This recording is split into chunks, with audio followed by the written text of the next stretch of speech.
하나님 말씀 봅니다. 느헤미야, 구약 느헤미야 1장 1절로 11절 말씀까지입니다. 느헤미야 1장 1절로 11절 말씀 제가 읽어드립니다. 하갈의 아들 느헤미야의 말이라. 아닥사스다 왕 제12년 기슬월에 내가 수산궁에 있는데 내 형제들 가운데 하나인 하나니가 두어 사람과 함께 유다에서 내게 이르렀기로 내가 그 사로잡힘을 면하고 남아있는 유다와 예루살렘 사람들의 형편을 물은즉 그들이 내게 이르되 사로잡힘을 면하고 남아있는 자들이 그 지방 거기에서 큰 환난을 당하고 능욕을 받으며 예루살렘 성은 허물어지고 성문들은 불탔다 하는지라. 내가 이 말을 듣고 앉아서 울고 수일 동안 슬퍼하며 하늘의 하나님 앞에 금식하며 기도하여 이르되 하늘의 하나님 여호와 크고 두려우신 하나님이여 주를 사랑하고 주의 계명을 지키는 자에게 언약을 지키시며 긍휼을 베푸시는 주여 간구하나이다. 이제 종이 주의 종들인 이스라엘 자손을 위하여 주야로 기도하오며 우리 이스라엘 자손이 주께 범죄한 죄들을 자복하오니 주는 귀를 기울이시며 눈을 여시사 종의 기도를 들으시옵소서. 나와 내 아버지의 집이 범죄하여 주를 향하여 크게 악을 행하여 주께서 주의 종 모세에게 명령하신 계명과 율례와 규례를 지키지 아니하였나이다. 옛적에 주께서 주의 종 모세에게 명령하여 이르시되 만일 너희가 범죄하면 내가 너희를 여러 나라 가운데 흩을 것이요 만일 내게로 돌아와 내 계명을 지켜 행하면 너희 쫓긴 자가 하늘 끝에 있을지라도 내가 거기서부터 그들을 모아 내 이름을 두려고 택한 곳에 돌아오게 하리라 하신 말씀을 이제 청하건대 기억하옵소서.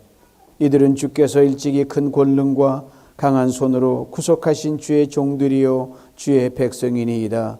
주여 구하오니 귀를 기울이사 종의 기도와 주의 이름을 경외하기를 기뻐하는 종들의 기도를 들으시고 오늘 종이 형통하여 이 사람 앞에서 은혜를 입게 하옵소서 하였나니 그때 내가 왕의 술관원이 되었느니라.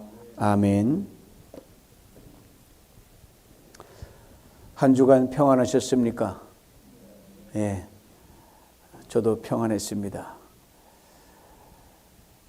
지금 우리 모두는 나라를 위해 그 어느 때보다도 간절히 기도할 때입니다. 오늘 말씀을 통하여 하나님 주시는 음성을 들을 수 있기를 원합니다. 랍비 힐렐이라는 분이 계십니다.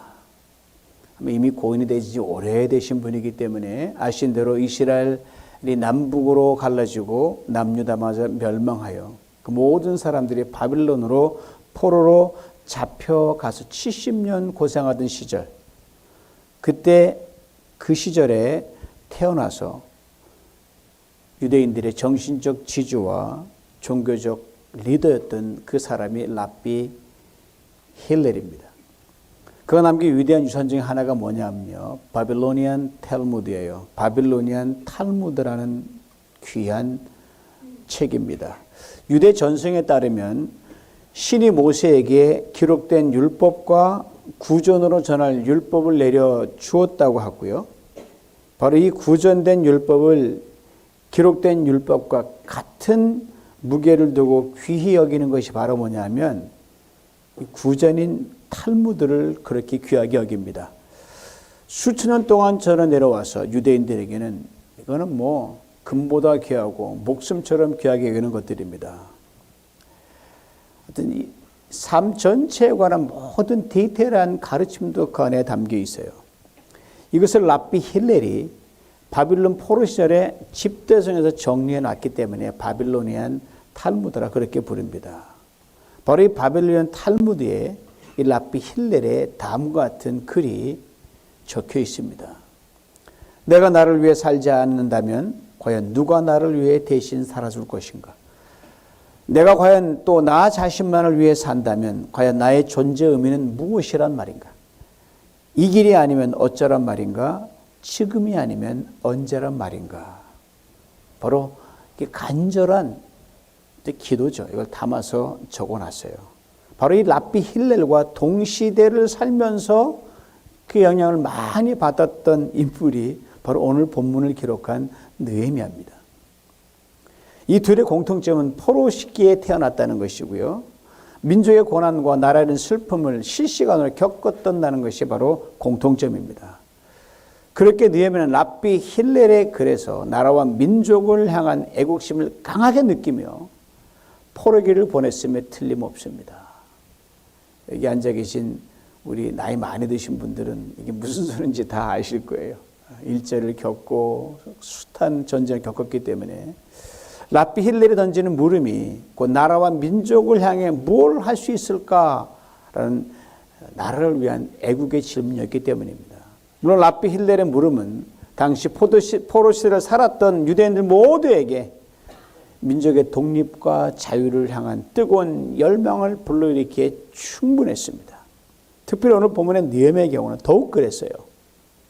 남왕국 유다를 무너뜨렸던 바빌로니아가 페르시아에게 정치적 군사 주도권을 다 넘겨주었던 강대강이 싸워서 더 강한 나라가 이겼거든요.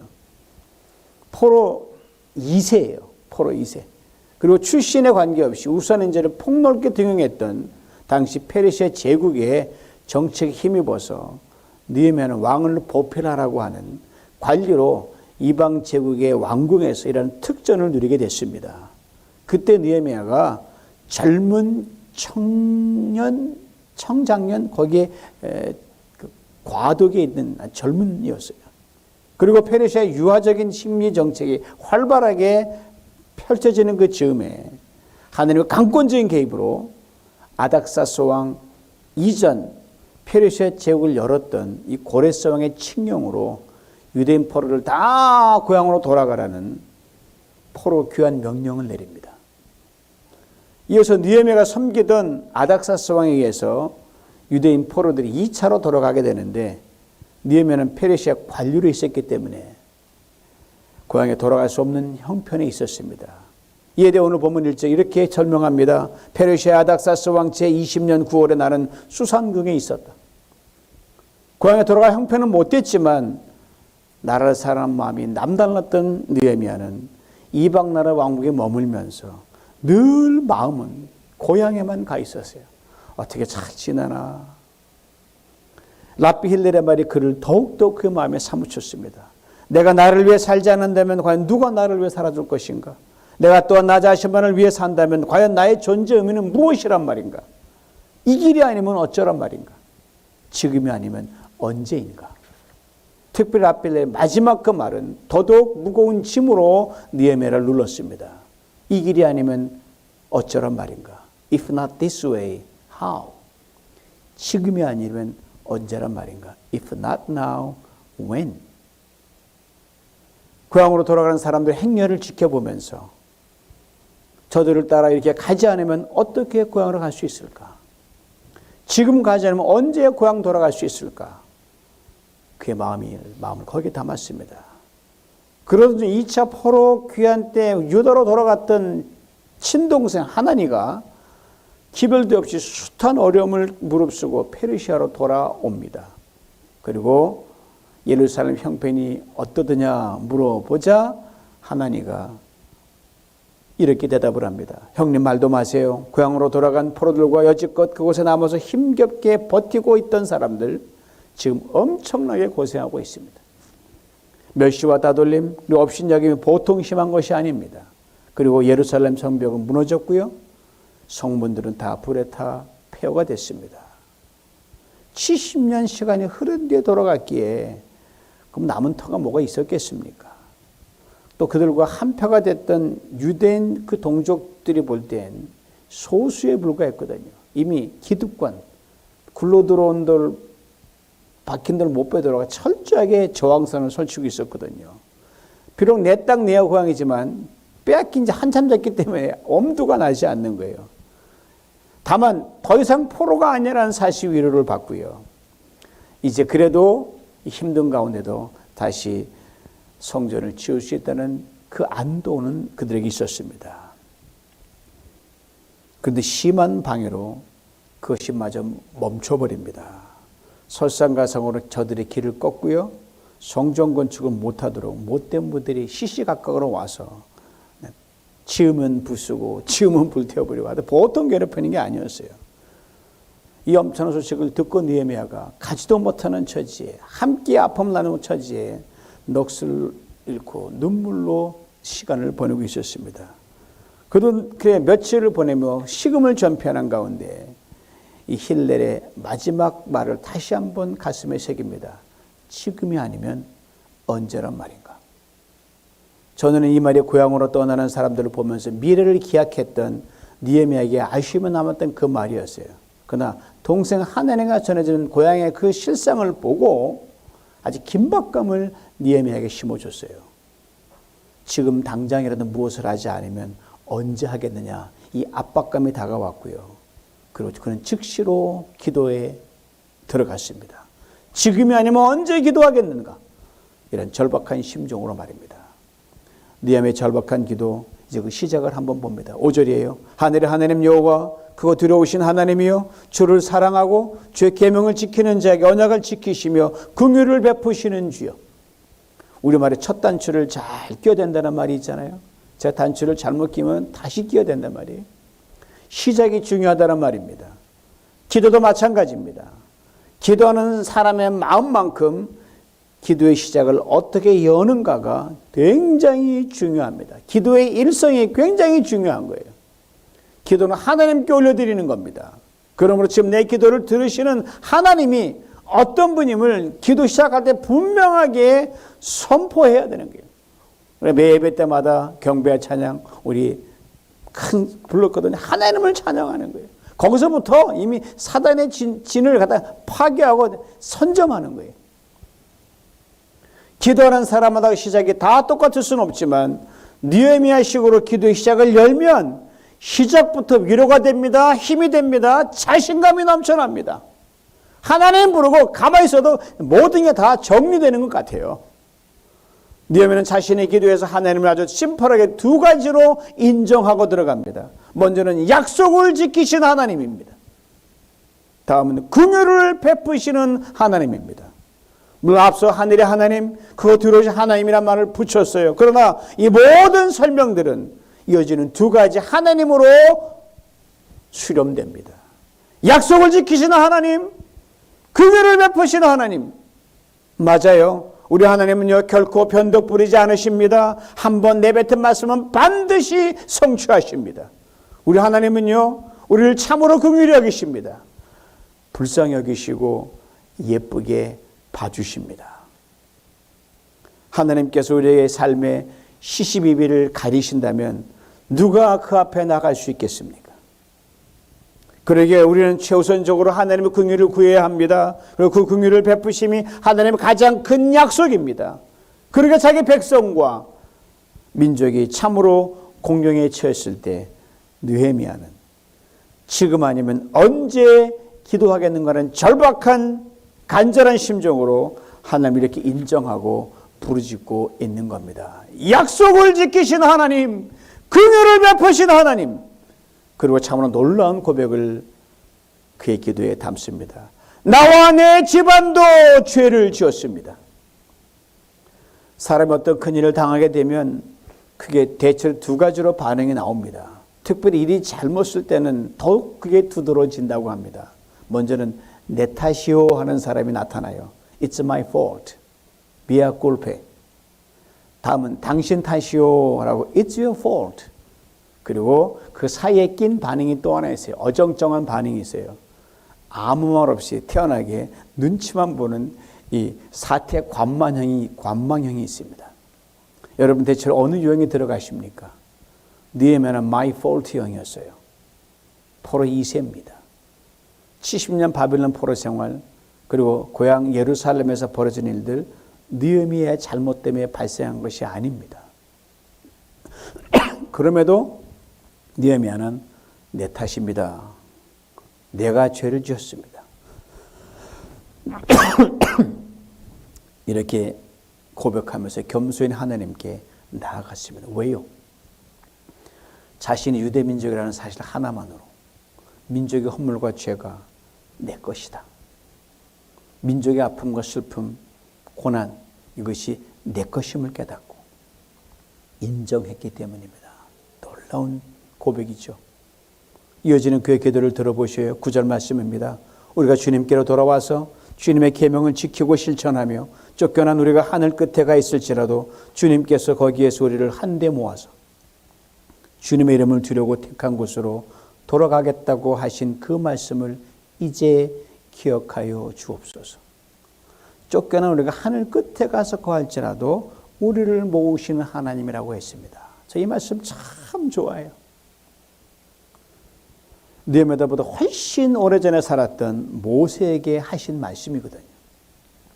모세가 살던 당시 하늘 끝에 있는 사람을 다 불러 모은다는 것은요, 이게 불가능한, 어떻게 불러 모읍니까? 와야 오지도 않을 거고 오직 하나님만이 하실 수 있는 일이었기 때문에 그렇습니다.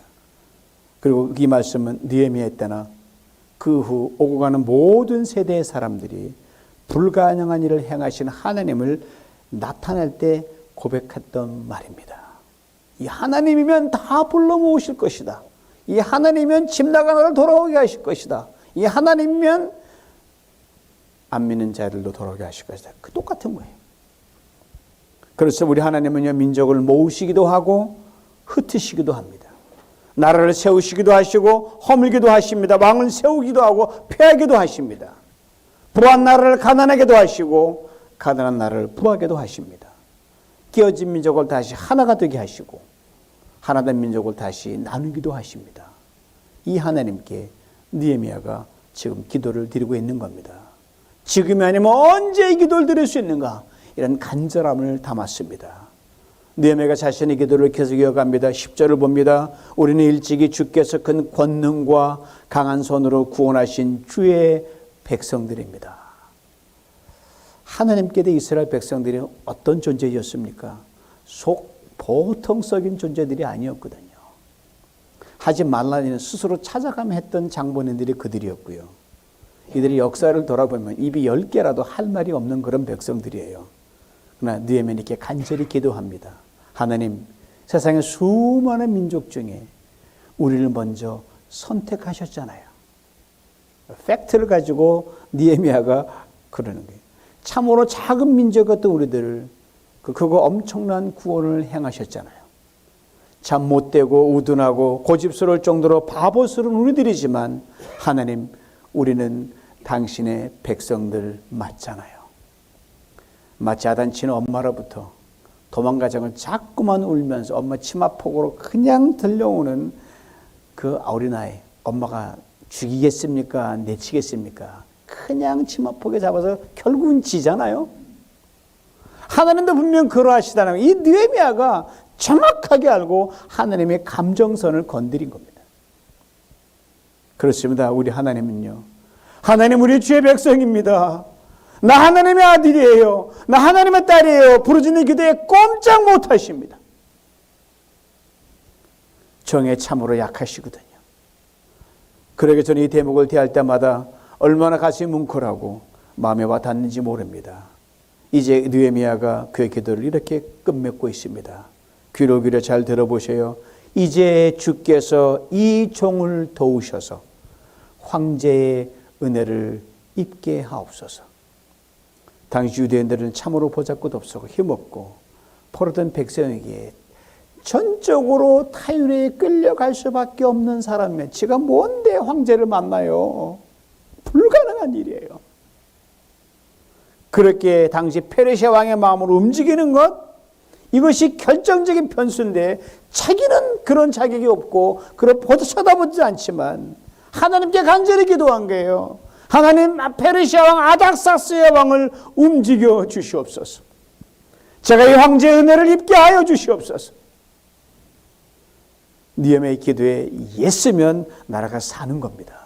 놓으면 자신도 끝자이고 나라도 끝자인 거예요. 그러게 느헤미야는 이 기도에 목숨을 걸었습니다. 지금이 아니면 언제 이 기도 드릴 수 있는가? 절체절명의 위기의식과 절박함을 가지고 그렇게 기도했습니다. 하나님께서 기가 막히게 응답해 주셨습니다. 느헤미야는 황제의 엄청난 은혜를 입게 되었습니다. 사랑하는 성도 여러분, 오늘 본문의 느헤미야 기도는 시간적으로 분명 과거의 기도입니다. 그러나 느헤미야 이후 오가는 모든 세대 속에서 하나님의 사람들이 나라가 위태로울 때, 민족이 큰 기로에 놓였을 때 이 기도를 자신들의 기도로 올려드렸습니다. 그리고 하나님께서 기가 막히게 간섭하셨고 힘없고 연약한 저들을 도우시고 그들로 하여금 일어나게 하셨습니다. 하나님은 어제나 오늘이나 영원토록 동일하시기 때문입니다. 그러기에 느헤미야의 기도는 오늘도 유효합니다. 내일도 미래도 영원히 유효합니다. 오늘 본문에 등장하는 느헤미야 1장 11절 마지막은 이렇게 끝을 맺습니다. 그때 내가 황제의 수를 따르는 관리였다. 그리고 느헤미야 1장 1절은 이렇게 그 시작을 엽니다. 그때 나는 수산궁에 있었다. 이 시작과 끝 사이에 느헤미야의 기가 막힌 기도가 들어있다는 것 결코 우연이 아닙니다. 술관은 수산궁 별별 없는 그 인간이 아무리 발버둥 쳐도 누구 하나 꿈쩍합니까? 하나님이 그의 기도를 담았을 때 하나님이 역사하셨죠. 백성들은 아직도 페르시아의 포로로 잡혀 있습니다. 하나님의 강권적으로 먼저 고향에 돌아간 사람들 고생이 이만저만이 아닙니다. 예루살렘 성 여전히 폐허입니다. 이런 상황에서 느헤미야는 마치 태풍의 눈처럼 수산궁에서 황제의 수를 따르면서 하나님의 탁월한 은혜와 보호 가운데 잘 지내고 있습니다. 느헤미야는 그 잘 지내는 것을 자기만 유익하지 않고 이 탁월한 은혜와 보호막을 민족을 위해 기도하는 교두보로 삼고 지금이 아니면 언제 기도드릴 것인가? 목숨과 기도를 드렸을 때 하나님이 큰 구원으로 응답하셨습니다. 사랑하는 성도 여러분, 여러분과 저도 지금 느헤미야처럼 수산궁에 있다는 사실을 아십니까? 여러분과 우리에게 수산궁에 있다는 거예요. 그걸 잘 생각하셔야 돼요. 고향을 떠나 이민자의 삶을 살아간 우리 아닙니까? 이런저런 어려움과 힘든 일이 얼마나 많고 지금도 있지 않습니까? 그렇지만 여러분, 머리 위에 언제 포탄이 떨어질지 모르는 태평양 건너 우리 조국 대한민국에 있는 사람들보다는요, 그래도 우리가 더 안전지대에 있는 건 그건 사실 아닙니까? 그건 맞잖아요. 게다가 복이 먼저 들어왔던 북한은 참으로 이루 말할 수 없는 고난의 연속입니다. 고향 땅에 돌아온 유대인들처럼 말입니다. 그동안도 나라와 민족을 위해 분명 기도하셨을 줄 압니다. 그러나 이제는 참으로 사력을 다해 기도해야 할 때인 것 같습니다. 느헤미야처럼 지나간 역사의 아픔과 상처를 내가 가슴에 움켜쥐고 오늘의 절묘한 상황을 우리가 보면서 몇 날이고 눈물을 뿌리며 때론 금식하며 밤에도 낮에도 기도할 것처럼 말입니다. 하나님, 이 민족의 아픔은 나 때문입니다. 하나님, 이 민족을 다시 모으실 분은 하나님뿐입니다. 하나님, 이 민족은 주님의 백성들입니다. 하나님, 이 민족이 미국과 중국, 러시아 그리고 세상에 힘 있다고 자부하는 나라 사이에서 죽겠습니다. 탁월한 은혜를 덧입혀 주옵소서. 이 느헤미야의 기도를 지금이 아니면 언제 할 수 있단 말입니까? 지금 바로 오늘 이 시간입니다. 다시 오늘로 맞게 될 내일이 또 다른 지금입니다. 아신 대로 오늘은 6.25 전쟁이 일어난 지 정확하게 73년째 되는 날입니다. 그날도 주일이었습니다. 약 3년 1개월간 계속된 전쟁으로 대한민국의 사망자는 100만 명이 넘으며 그중 85%가 여러분과 저 같은 민간인이었습니다. 그리고 1000만 명이 넘는 이산 가족과 수많은 전쟁 고아들이 발생했습니다. 이 비극적인 한국 전쟁이 오늘로 73주년을 맞지만 아직도 끝나지 않았습니다. 다만 휴전입니다. 이로 인해 지구상에서 유일한 분단 국가라는 아픔이 우리 모두에게 있습니다. 6.25 73주년을 맞아 특별 기념 사진전이 경남 고성에서 있었어요. 저도 처음 보는 사진들이 많더라고요. 그중에 제 눈길을 끄는 사진이 하나 있는데 한번 보시죠. 6.25 전쟁 3년 내내 헤어졌다가 거의 전쟁 끝 무렵에 어머니와 전쟁에 나갔던 아들이 이렇게 껴안고 있는 모습입니다. 분명 추억 속의 사진입니다. 이분들이 지금 생존에 계시는지는 알 길이 없습니다. 73년이 지난 오늘 추억 속의 사진들 사이로 이런 글귀가 적혀 있더라고요. 아픔도 이제는 그리움이로라. 그렇습니다. 유교의 아픔과 비극은요, 영원히 추억 속에 묻혀져야 합니다. 오늘 우리가 누리는 엄청난 번영과 축복에서 다만 그리움만 안겨주는 그런 추억으로만 존재해야 됩니다. 한반도의 긴장을 풀고 진정한 평화를 가져올 수 있는 분은 오직 하나님 한 분뿐입니다. 그러니까 우리는 기도해야 합니다. 그것도 지금이 아니면 언제 기도할 것인가라는 느헤미야의 절박하고 간절한 심정으로 이 민족을 위해, 이 나라를 위해 기도할 수 있기를 원합니다. 6월이 얼마 남지 않은 그 5일만 시간이라도 간절히 그렇게 할 수 있으면 좋겠습니다. 하나님의 때에 하나님의 방법으로 반드시 응답하실 줄 믿습니다. 하나님께서 상상할 수 없는 은혜를 이 민족과 여러분 한 분 한 분에게 다시 한번 긍휼히 여기시고 덧입혀 주실 줄 믿습니다. 이 민족을 향하신 하나님의 그 놀라운 인자와 긍휼, 그 형통케 하심이 여러분의 민족 위에 평생에 함께 하시길 주님의 이름으로 축원합니다. 아버지 하나님 감사합니다. 6.25 73주년 정확한 그 디데이를 맞아 하나님 앞에 이처럼 아무 일도 없던 것처럼 평안하게 주일 예배를 드리는 우리를 하나님의 은혜 때문이었습니다.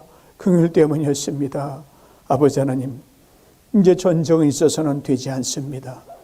지금 보는 수많은 현대 전쟁 속에서 우리가 겪었던 것 더 많은 엄청 피어나가는 그들을 보면서 주께 지금 아니면 언제나 이런 갈박한 절박한 심정으로 기도하오니 이 민족을 다시 돌려주시고 하나님 우리의 부여와 어려움은 우리가 하나님 교만했으면 우리가 얼마나 했겠습니까? 하나님 약합니다. 도와주셔서 이 모든 쌓아놓은 그 번영의 터 위에 하나님 신앙으로 다시 무장할 수 있도록 교회를 깨우시고 성도를 깨우시고 우리 한 사람 깨우심으로 아버지 하나님이 사랑하는 민족임을 온 만방에 드러내는 그 영광의 교회를 다시 한번 허락하여 주시옵소서. 예수님의 이름으로 기도하옵나이다. 아멘.